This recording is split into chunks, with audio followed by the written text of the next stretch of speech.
G'day guys, and welcome back to the final video bike check of the Jason Ackroyd trilogy. Hopefully you've watched the other two videos by now, so you know a bit of the history and kind of stuff that I've actually gone through to do the three builds. But yes, this is the final build from my collection.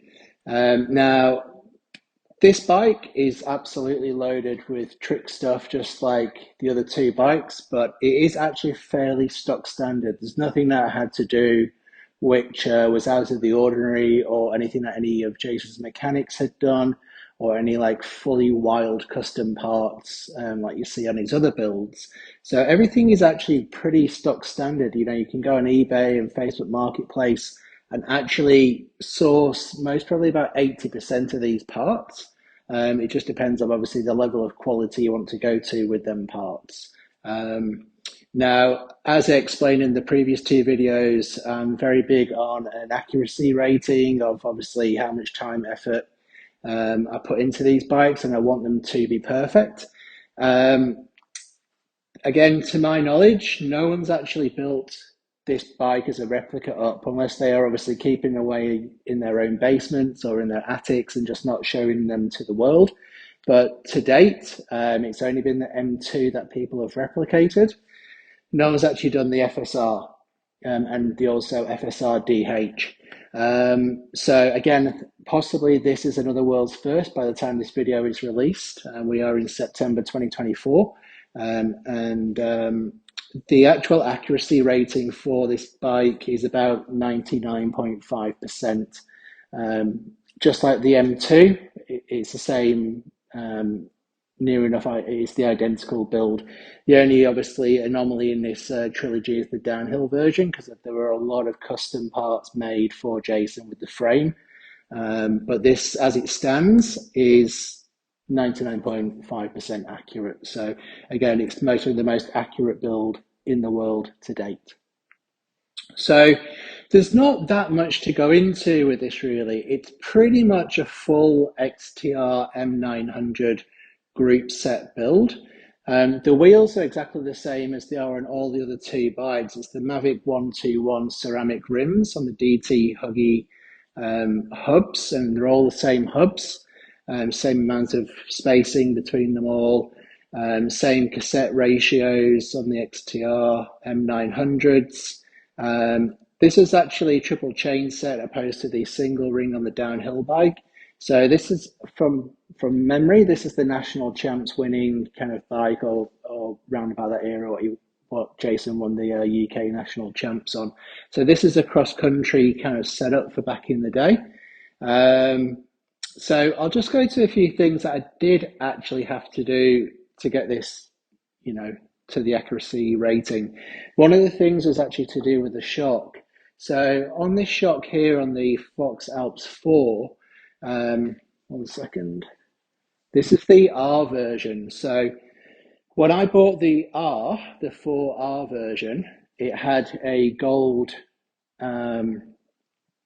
internal stanchion here, and it had a big crack in it. So I actually bought another one, and yes, we ended up with this one. But basically, what it is Jason had a black stanchion on here, so I had to swap the bodies over with and also have the internals totally rebuilt because the actual springs inside and the bushings had actually gouged out. It scored out a huge mark inside the shaft of the shock. So this is actually on here. This is actually two shocks made into one, just with spare parts. And like I said, I did actually have another Fox shock, actually four spares.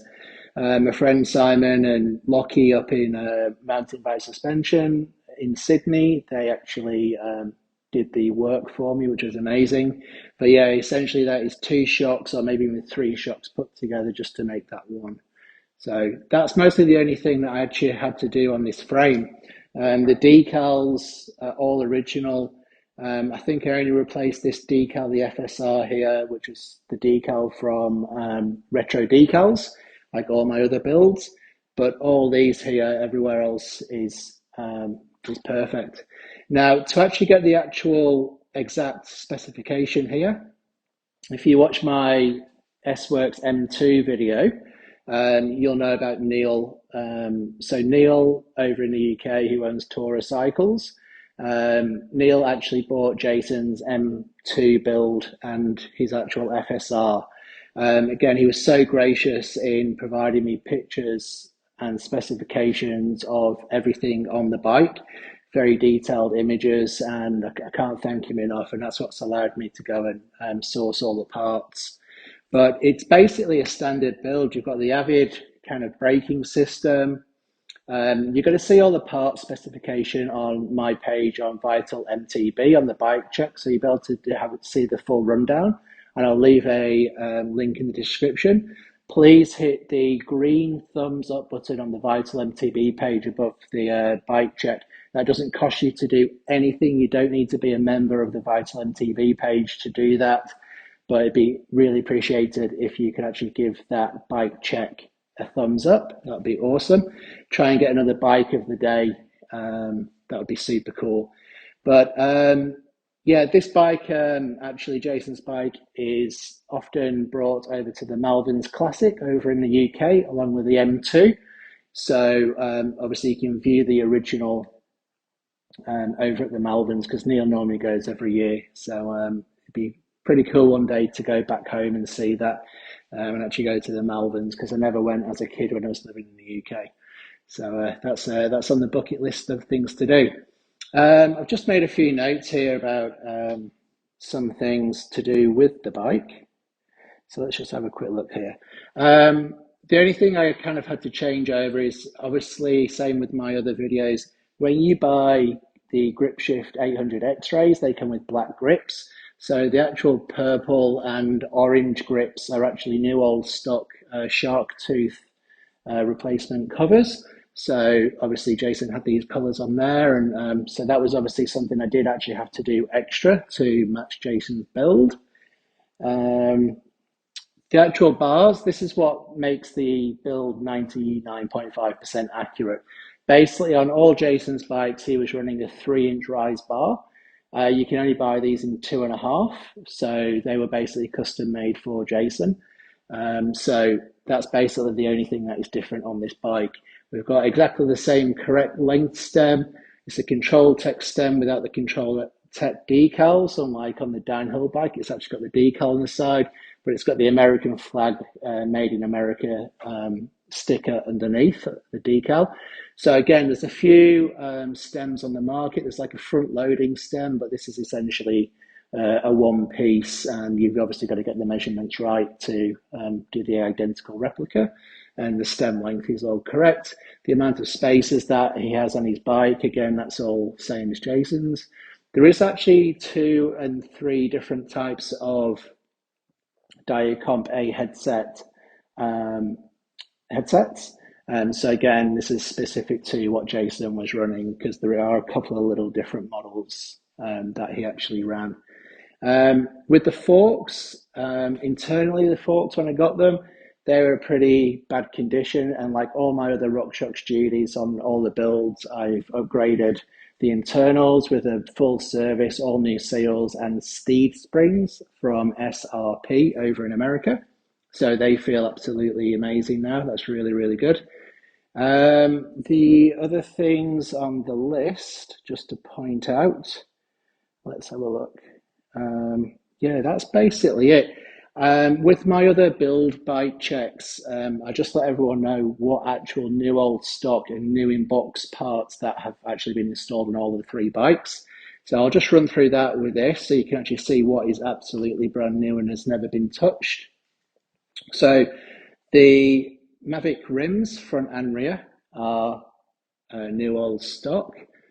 The pedals are new old stock. The XTR M900 titanium bolts are new old stock. Handlebars, even though obviously they're not the 3-inch, they are brand new.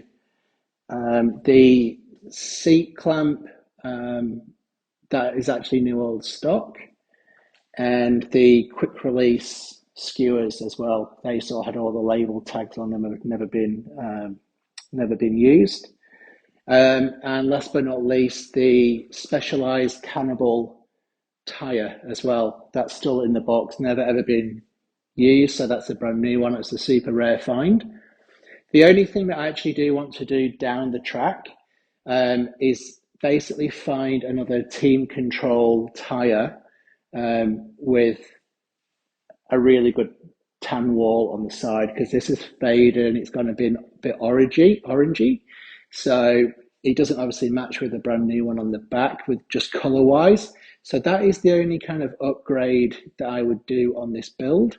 It's not essential. It is the correct tire. It's just super old. It's literally 30 years old.